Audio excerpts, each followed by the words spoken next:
I was being a doom scrolling mouth breather like you today, and this is something that popped up on my Instagram. It was a video of some girl losing 100 pounds. The entire comment section was filled with, "This is why bullying works, man. This is proof that bullying works. Bullying works, guys." If you're someone that genuinely believes this narrative that bullying works, sure. I'll tell you my exact experience with bullying and what it led me to become.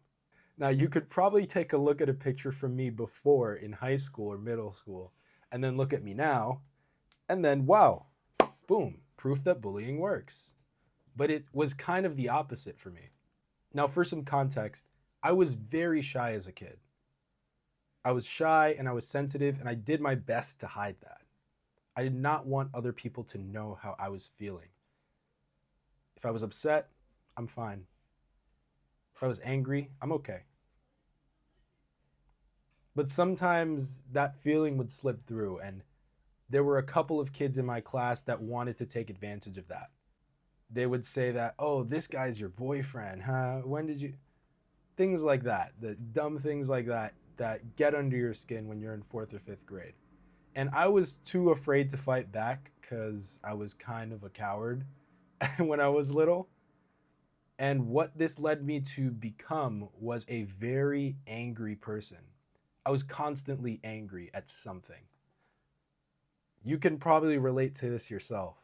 Because when you get bullied, you have two choices. You can show the weakness and cry, which was the last thing. I was going to die before I did that.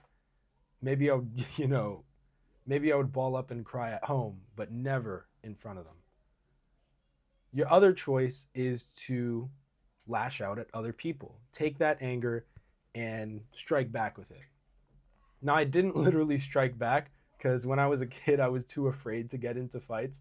As I got into middle school, what it took to not get bullied was to be able to roast someone and get under their skin so that people knew not to really get at you. Focus on the other target, guys. We'll pick on him instead. And this is exactly what I did. Basic follower behavior. Instead of letting yourself become the victim, you gang up on another victim and ruin their day. And this is how I became kind of a bully myself.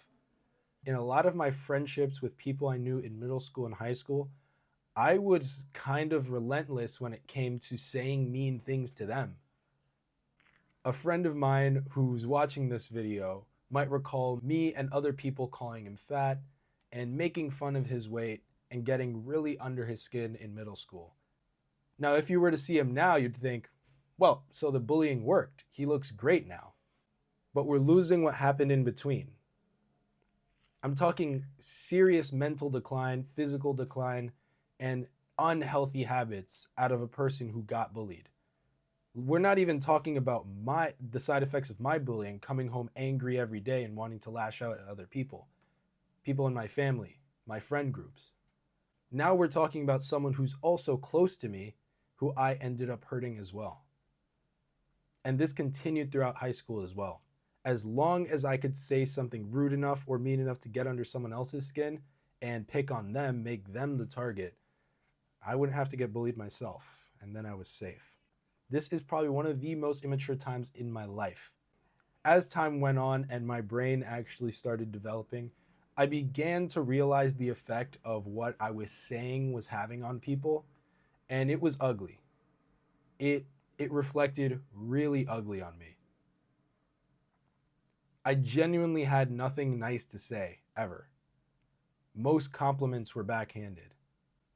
It was honestly kind of pathetic. And you know what still didn't change? I was still skinny, kind of a loser, had bad habits, got no sleep. My bullying wasn't making me feel better, and me getting bullied hadn't made me better either. Now, fast forward to about 2020, the year I graduated high school. I'm having all of these reflections on becoming a better person. I have better social relationships with other people. The thing that prompted me to want to actually improve and change my body and look better and be my best self was literally just self-love. That was it, dude. I'm going to be so honest with you. This idea that you have to hate yourself and hate your circumstances in order to change and be hard is probably one of the weirdest and corniest things I've ever stumbled upon. There's an entire economy of content on the internet dedicated to this. As long as you're in pain, you're gonna get after it. It's stupid and it's weird. What would make you think that having a negative feedback loop would actually encourage a positive change? That doesn't make sense. What does make sense is constantly seeing little wins as you compliment yourself and hear compliments from others and, encourage other people to do the positive thing you're doing. That creates good change. Here's the thing though. For all intents and purposes, my life is kind of easy. My experience with bullying was kind of easy. Imagine if I would have been disabled or marginalized in any other sort of way. If I didn't have friends that still stayed friends with me after all the rude things I would say. I'm one of the lucky ones. People lose their lives over this stuff. For some people, it becomes too much of a burden to carry. But it's proof bullying works, right? I'm not sure who this video is for, but I hope it's for you.